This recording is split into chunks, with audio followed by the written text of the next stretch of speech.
कारण के बंने समांतर में है बराबर। तो हवे प्रथम कोष माटे આપણે v = શું લખાય E1 - I1 R1। જો ભાઈ અહીંયા I1 કેમ કીધું છે કારણ કે અહીંયા સમાંતર જોડાણ છે, પ્રવાહ કેટલો જાય છે આમાંથી I1 એનું EMF કેટલું છે E1, આંતરિક અવરોધ કેટલો છે R1 બરાબર। તો અહીંથી આમ પ્રવાહ જાય એટલે આ બે પોઈન્ટ વચ્ચે સ્થિતિમાનનો તફાવત એટલે શું થાય આ કોષના બે છેડા વચ્ચેના વોલ્ટેજ એટલે કે v = E1 - I1 R1 બરાબર।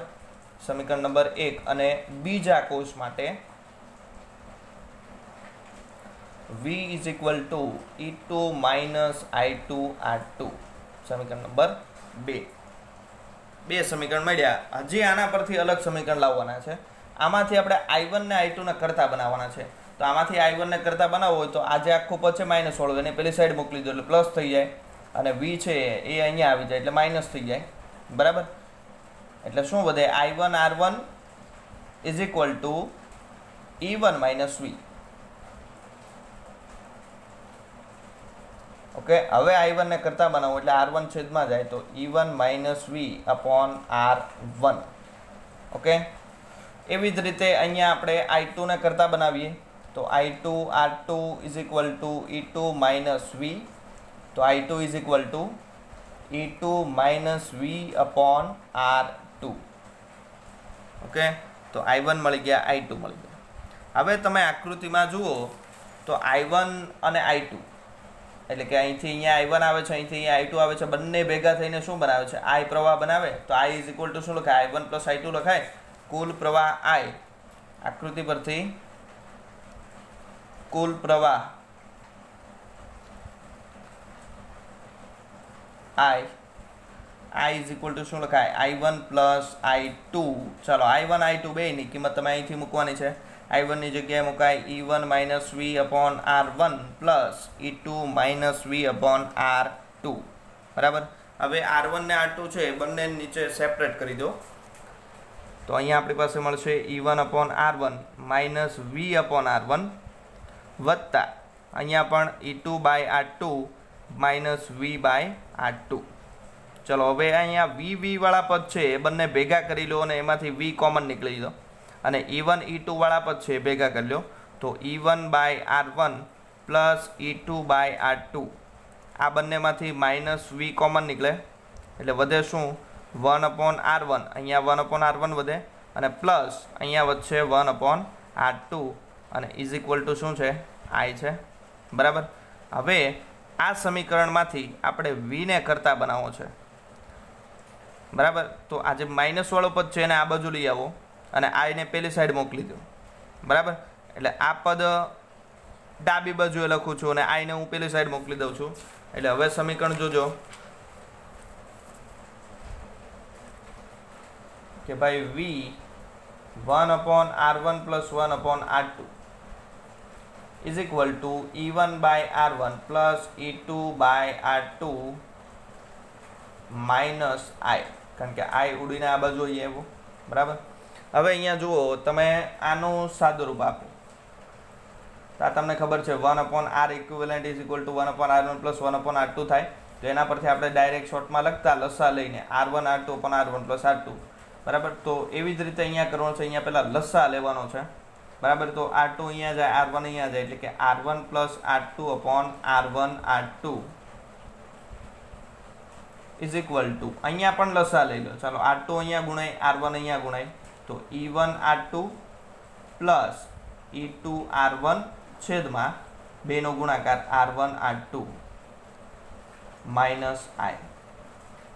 हवे तमे v ने करता बनावी दो એટલે આખું પદ છે પેલી સાઈડ જાય એટલે પેલી સાઈડ જાય ભાગાકારમાં જાય એટલે પદ શું થાય ઉલટાઈ જાય એટલે v = ચાલો અહીંયા જે પદ છે એઝ ઇટ ઇઝ લખું E1 R2 + E2 R1 છેદમાં R1 R2 આ પદ અહીંયા આવશે એટલે ગુણાકાર થશે અને ઉલટું થઈ જાય એટલે R1 R2 જે છે ઉપર જતા રહે અને નીચે શું આવશે R1 + R2 આ એક પદ થઈ ગયું। चलो -I आ पद आनी साथे पण गुणाय I नी साथे एटले उल्टू थई जाय एटले शुं बने R1 R2 / R1 + R2 okay, ચલો હવે આની અંદર જુઓ R1 R2 કેન્સલ થાય એટલે વધે શું E1 R2 plus E2 R1 છેદમાં R1 પ્લસ R2 અને minus I R1 R2 upon R1 plus R2. અહીંયા સુધી સાબિત કરવાનું છે, બરાબર. અહીંયા સુધી પહોંચી જાવ એટલે હવે પછી પૂરું. હવે તમે ફરી વખત પાછા આકૃતિ પર નજર કરો તો A અને C વચ્ચેનું પોટેન્શિયલ ડિફરન્સ એ જ B1 B2 વચ્ચેનો પોટેન્શિયલ ડિફરન્સ આવે, કારણ કે વચ્ચે તાર છે એટલે તારમાંથી કોઈ વિદ્યુત સ્થિતિમાન ગાયબ થઈ જાય નહીં. વિદ્યુત સ્થિતિમાન ગાયબ ક્યાં ક્યાં થાય? કોષ આવે, અવરોધ આવે, તો આ બધી જગ્યાએ વિદ્યુત સ્થિતિમાન બદલાય, પણ તાર માટે એક જ સરખું રહે. મતલબ કે તારનો આ એક છેડો છે B2 અને બીજો એક છેડો C છે, બરાબર. તો બંનેનું વિદ્યુત સ્થિતિમાન એક જ સમાન આવે અને એવી જ રીતે અહીંયા A અને B1 નું પણ સમાન આવે. તો એનો મતલબ એવો થાય કે B1 B2 વચ્ચેનો તફાવત એ જ A અને C વચ્ચેનો તફાવત થઈ ગયો. તો આકૃતિમાં જુઓ તમે, A અને C વચ્ચે કોણ છે? એક નવો કોષ છે જેનું EMF ઇક્વિવેલન્ટ R ઇક્વિવેલન્ટ એનો આંતરિક અવરોધ. તો VAC મતલબ કે A અને C વચ્ચેનો તફાવત બરાબર શું લખાય? E equivalent minus I R equivalent. તો આકૃતિ B પરથી પહેલા તો આપણે કોષને ઇન્ટ્રોડ્યુસ કરવાનું કે ધારો કે સમાંતરમાં જોડેલા બે વિદ્યુત કોષો નો સમતુલ્ય કોષ કે જેનું EMF E ઇક્વિવેલન્ટ અને આંતરિક અવરોધ R ઇક્વિવેલન્ટ દર્શાવેલ છે, બરાબર. હવે આપણે VAC થી શરૂઆત કરીએ. VAC એટલે A અને C વચ્ચેનો વિદ્યુત સ્થિતિમાનનો તફાવત, એને જ આપણે V કીધો અને એના જ equal to E equivalent minus I R equivalent લખાય, બરાબર. આ સમીકરણ નંબર 3 ને 4. તો હવે 3 ને 4 ને આપણે સરખાવી દેવાના, કારણ કે બંને બાજુ VV છે. તો સમીકરણ નંબર 3 ઇઝ ઇક્વલ ટુ 4 લેતા ચાલો E equivalent is equal to direct અહીંયા જુઓ તમે આ બંનેને સરખાવી દો એટલે E ઇક્વિવેલન્ટની જગ્યાએ આખું પદ લખાય માઇનસ I R ઇક્વિવેલન્ટની જગ્યાએ આખું પદ લખાય. તો E ઇક્વિવેલન્ટ બરાબર શું બચે? E1 R2 plus E2 R1 છેદમાં R1 plus R2 and R equivalent શું બચ્યું? R1 R2 upon R1 plus R2. ચાલો પહેલાં આપણે આની વાત કરીએ. આવું સમીકરણ ક્યાંક આગળ આવી ગયું. સમાંતર જોડાણ માટે સમતુલ્ય અવરોધ, બે અવરોધ હોય તેનો સમતુલ્ય અવરોધ R equivalent is equal two શું લખતા? R1 R2 upon R1 plus R2. તો અહીંયા આપણે એવું લખી શકાય કે 1 upon R equivalent is equal to 1 upon R1 plus 1 upon R2. આ થઈ ગયું સમતુલ્ય આંતરિક અવરોધનું સમીકરણ. સમાંતરમાં જોડીએ એટલે જેવી સમાંતર અવરોધની વાત કરી એવી જ અહીંયા આંતરિક અવરોધની વાત આવશે.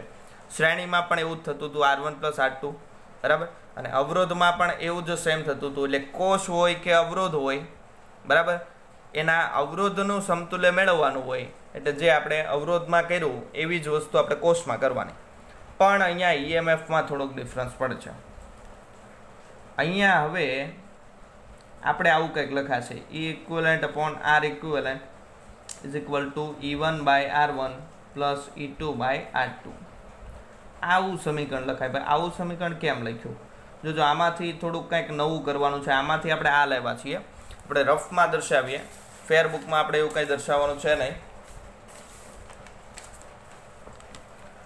જો સમીકરણ આપણી પાસે આવું કંઈક છે, E equivalent is equal to E1 R2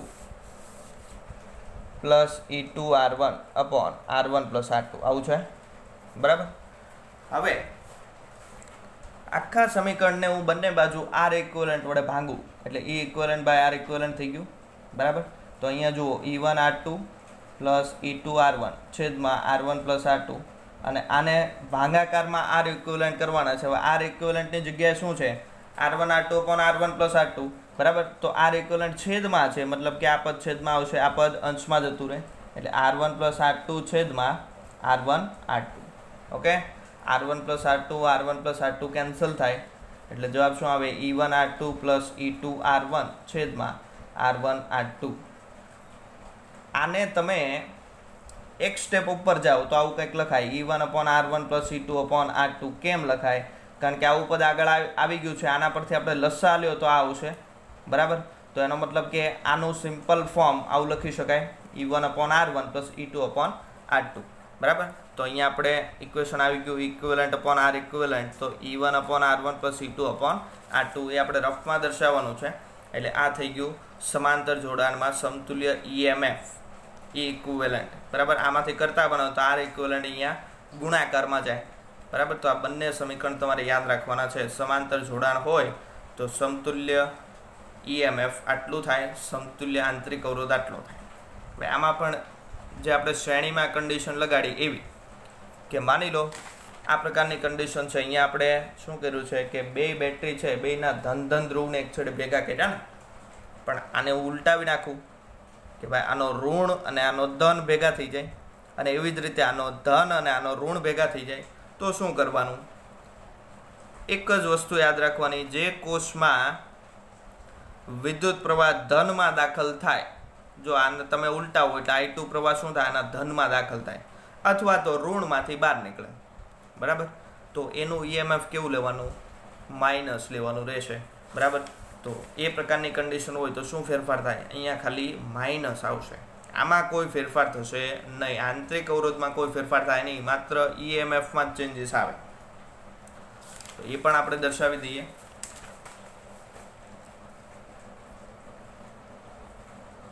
જો E2 EMF વાળા કોષને ઉલટાવવામાં આવે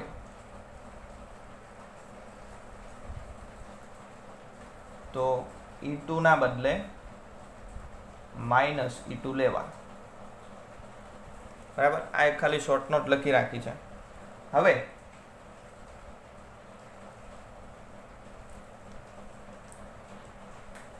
n વિદ્યુત કોષો હોય, n વિદ્યુત કોષો, એના સમાંતર જોડાણ માટે શું લખી શકાય? સિમ્પલ ફોર્મ છે equivalent upon R equivalent is equal to E1 by R1 plus E2 by R2 up to En by Rn. અને આંતરિક અવરોધ કેવી રીતે લખી શકાય? R equivalent is equal to અહીંયા 1 અપોન R ઇક્વિવેલન્ટ દર્શાવીએ is equal to 1 upon R1 plus 1 upon R2 up to 1 upon Rn. કારણ કે આમાં ડબલ ફોર્મ તો તમે લખી નહીં શકો, એટલે અહીંયા આપણે 1 અપોન R ઇક્વિવેલન્ટ દર્શાવ્યું 1 upon R1 plus 1 upon R2 up to 1 upon R.